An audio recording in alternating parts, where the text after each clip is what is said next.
Alright, gotta have all my tools out, ready to go. I'm going to make a Carpenter Bee trap. I don't like them eating my house.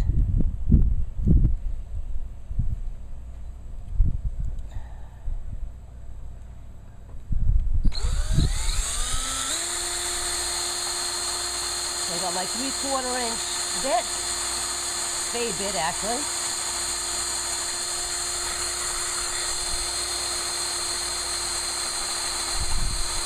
And it's gonna take a while.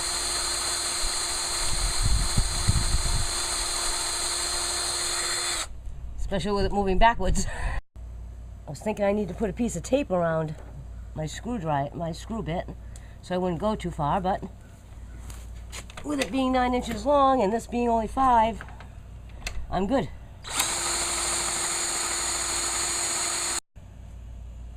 You know, I think I'm gonna move this contraption because it just keeps sliding backwards, so I'm gonna push it so it's against my shop.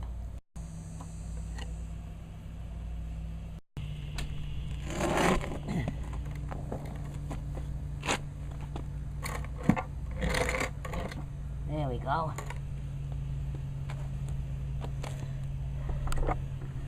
Let's move you guys around.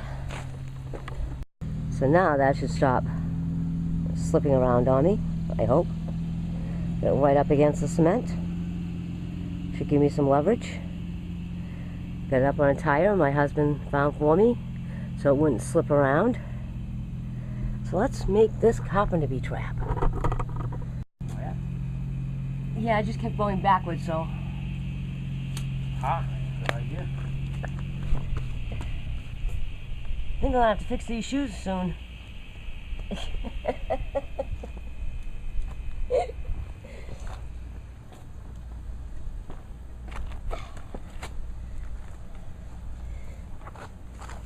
Alrighty.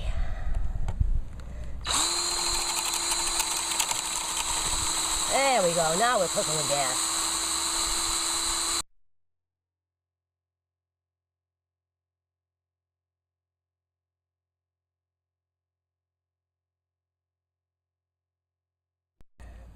Alright, first hole is cut. Now, let's change this out. First one is a 3/4. The ones going in don't need to be quite that big. Those are going to be 1/2 inch. I'm gonna get my other spade bit here.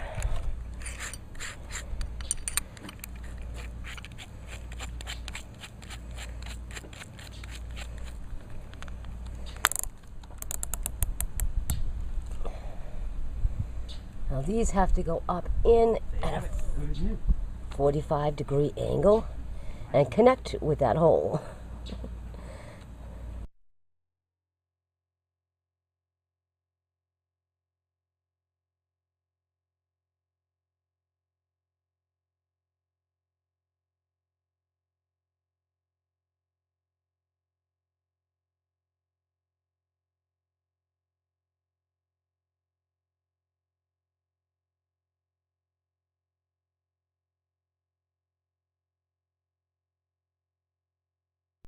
If you need me for anything, just holler. I'm just reviewing video footage. Cool, okay, thank you, honey. I can't believe this is the first time I've ever gotten all 4 holes correct. Yay! Alright, as my husband always says, safety first, especially where I'm still learning. So, safety glasses. And just to be doubly on the safe side, my little leather gloves. You have no idea how hard these were to find in extra small.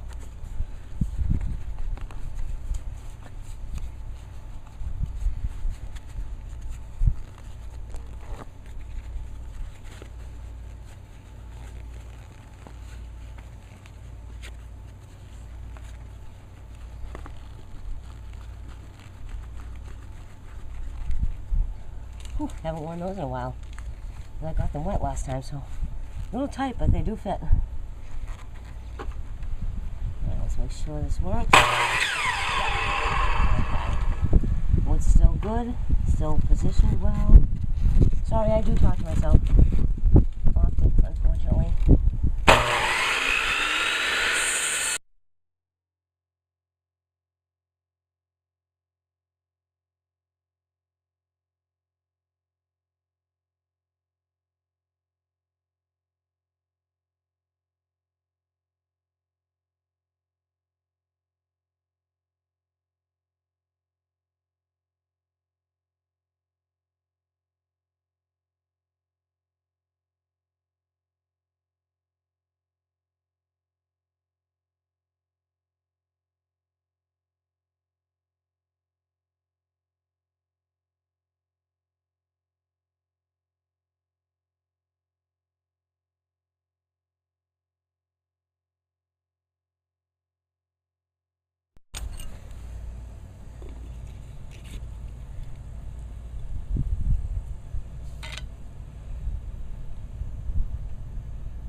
My lid, I have my hole in my lid. Rolling that over the hole so that it centers. And I'm just going to, it has some jagged edges, so I'm just going to pound those down. And that'll actually help keep it in place.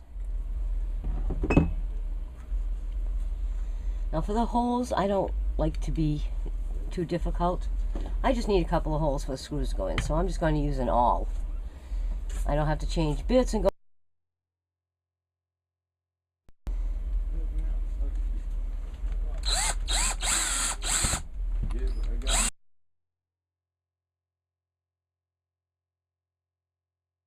It is hanging and drying with the primer on it.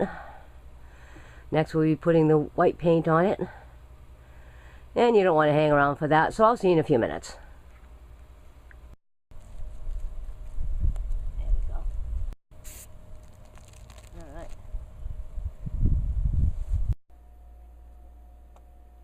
Okie dokie everyone.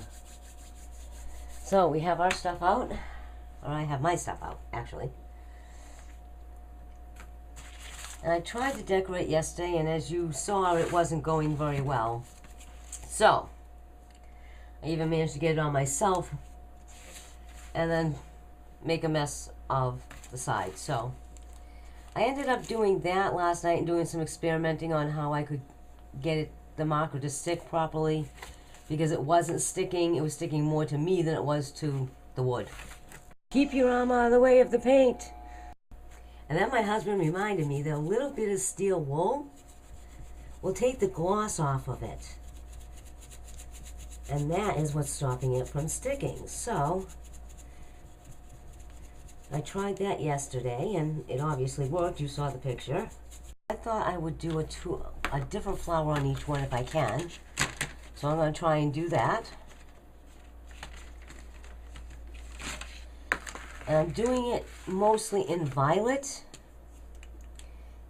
because I looked it up on the internet, and violet is a bee's favorite or most attractive color, and I definitely want them attracted to the hole.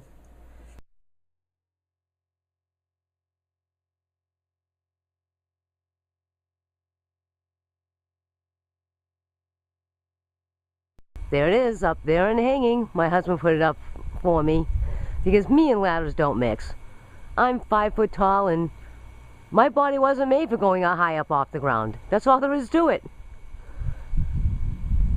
So I have the jar screwed back onto the lid, the honey jar. All the holes are unplugged, leaving that bare so that the fresh wood will attract the carpenter bees. And I have a pretty good idea it's going to work, because I actually have another one. Let me show you that. There's my experimental bee trap, the first one I made. And as you can see, the jar has quite a few dead bees in it. So I'm hoping this new one will do just as well. And thank you for watching. I hope you really enjoyed this video, and I hope to see you again next time here on Catch a Corner.